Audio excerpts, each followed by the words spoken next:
In this video, I'm going to run through how we calculated how big our solar system needed to be.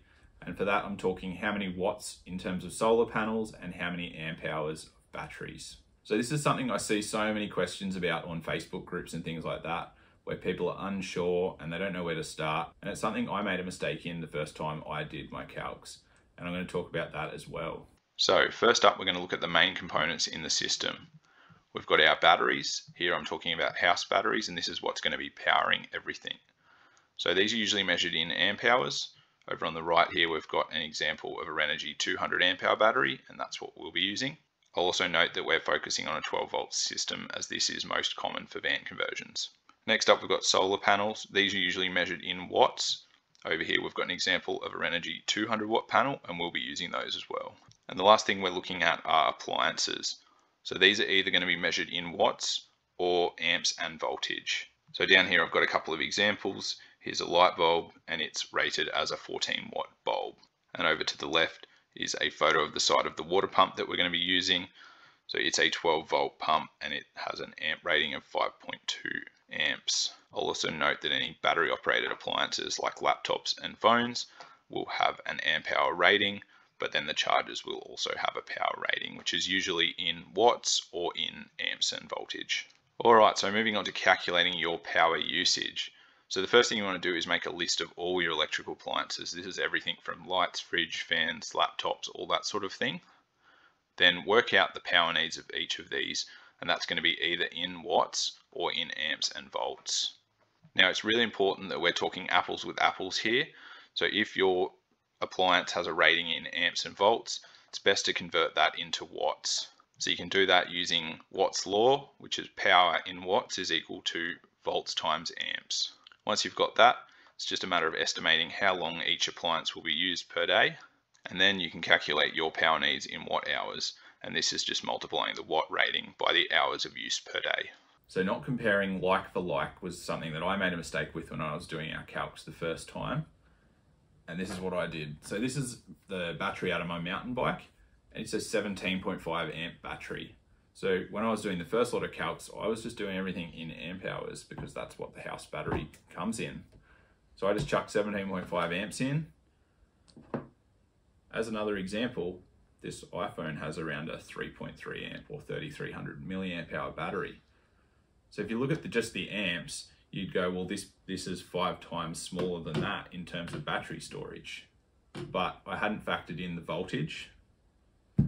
So actually this is a 36 volt battery, 17.5 amps, which makes it 630 watt hours. Whereas the battery in this is 3.3 or 3.2 amp hours at 3.7 volts. So this is 12 watt hours. So realistically, this is about 50 times smaller than that. So by comparing everything in watts or watt hours, you're comparing everything relative to one another. And at the end, you can convert it back to amps at the system voltage, which is usually 12 volts. So now it's time to size your system. And we're talking how big of a battery or batteries do you need in amp hours and how much solar do you need in watts. So there are a few considerations here. The most important being how much power you're going to use. There's also your needs. Is this going to be a weekend van or full-time living or longer trips? If it's just a weekender, you might get away with a battery that you can just charge up at home and then just use for the weekend and then recharge for your next trip. But if it's full-time living, you're probably going to want that to be a little bit more reliable. The next is budget and spatial constraints. So it's important to make sure you're meeting your minimum power use, but then depending on your budget and how much space you have, it's ideal to size that up a bit so you've got a bit of redundancy. And finally, there's redundancy. So this is plan B for if you've got long periods of wet weather or you're parked in a shady spot. Now this is going to be most critical for people that are living in their van or doing longer trips. So for us, we've got DC to DC charging. So this is going to charge our batteries from the alternator while we're driving. We've also got the option for mains charging. Then I've been pretty conservative with how much power we're going to use. There's a few things in there that I've included that we probably won't actually use every day, or we can cut back if we need to. And then finally, I've allowed additional battery storage above what we needed as a minimum. All right, so jumping into an example, and this is actually the calculations that I've done for our system. On the left here, I've got all our appliances. In this second column, I've worked out the estimated usage. That's either from product manuals or from the manufacturer's website. Here I've got the power in watts.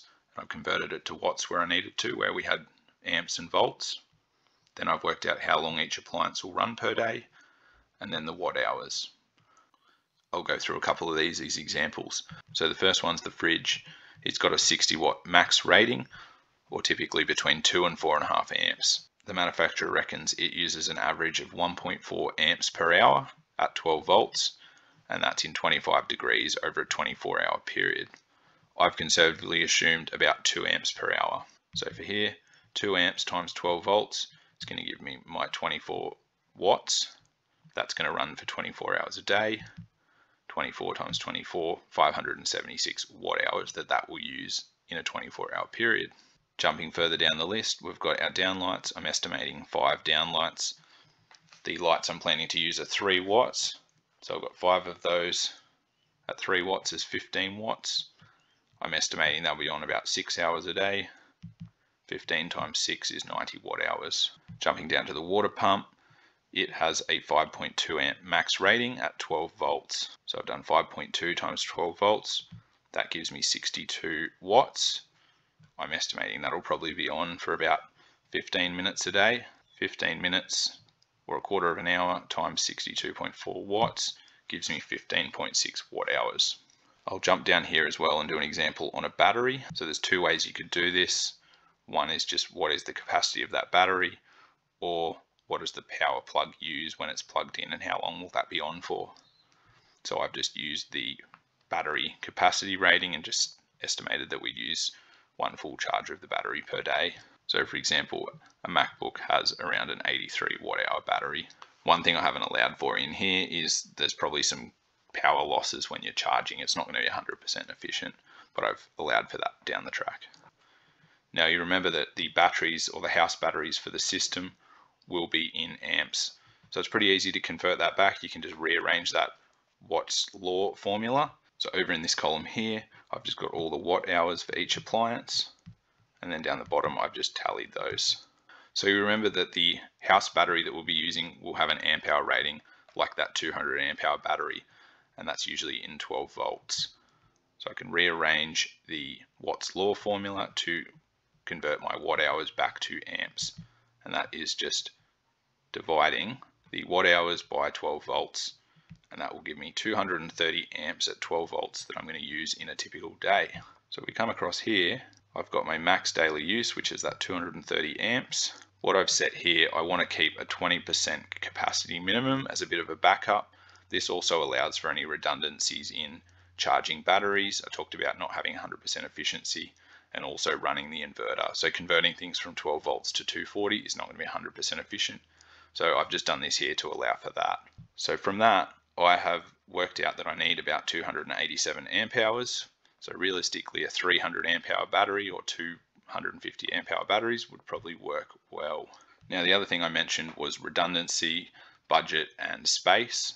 So we had budget and space to put additional batteries in. So I've proposed to use 2 200 amp batteries with 400 amps. So that gives me a bit of a buffer over the minimum that I need. Now the next thing is working out how much solar I need. So I've done a couple of calculations here. The first is if my batteries were completely flat, just hypothetically, how much solar would I need? So if the batteries were completely flat, that's 400 amps. Converting that to watt hours by multiplying by 12 volts, 4,800 watt hours. I've estimated about 5 hours of sun, and then I've worked out a panel requirement of 960 watts, which is just 4,800 watt hours for the fully charged battery. And then I've just worked out a panel requirement to charge that all the way back up as 960 watts, which is just that 4,800 divided by 5 hours of light. So that's worst case. So now I'm going to work out how much solar I need for the max use. So we're going to use 230 amps as a maximum. Multiplying that by 12 volts gives us 2,758 watt hours. Using that same daylight estimate, I can work out that the panel requirement for my 230 amps is around 550 watts. So from that, I've sized my system as being anywhere from 550 to 960 watts as a bit of a ballpark.